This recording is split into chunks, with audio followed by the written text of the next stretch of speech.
Администрацијата затаи во короната.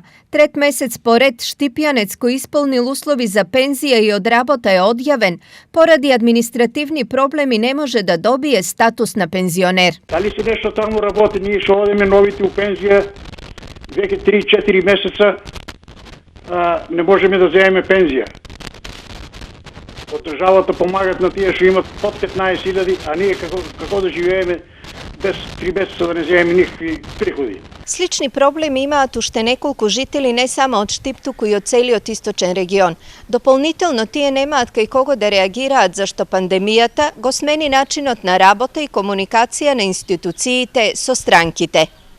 Има модерно таму поради оваа короната, не пуштат унатре, што се работи, вика се работи се вика на ваше случај. После пауди за 2-3 дена ќе добиете и нема ништо.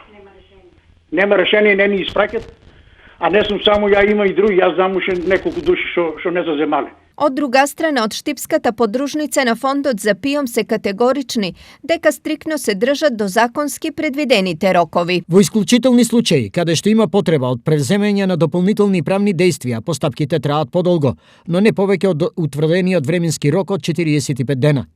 Во конкретниот случај, засегнатото лице или лица може секој работен ден лично да се обратат или обрати во просториите на Пензиското инвалидско осигурување на Македонија во Штип, каде ќе бидат разрешени сите дилеми околу проблемите со остварување на правото за пензија. Информираат од фондот за ПИОМ Штип.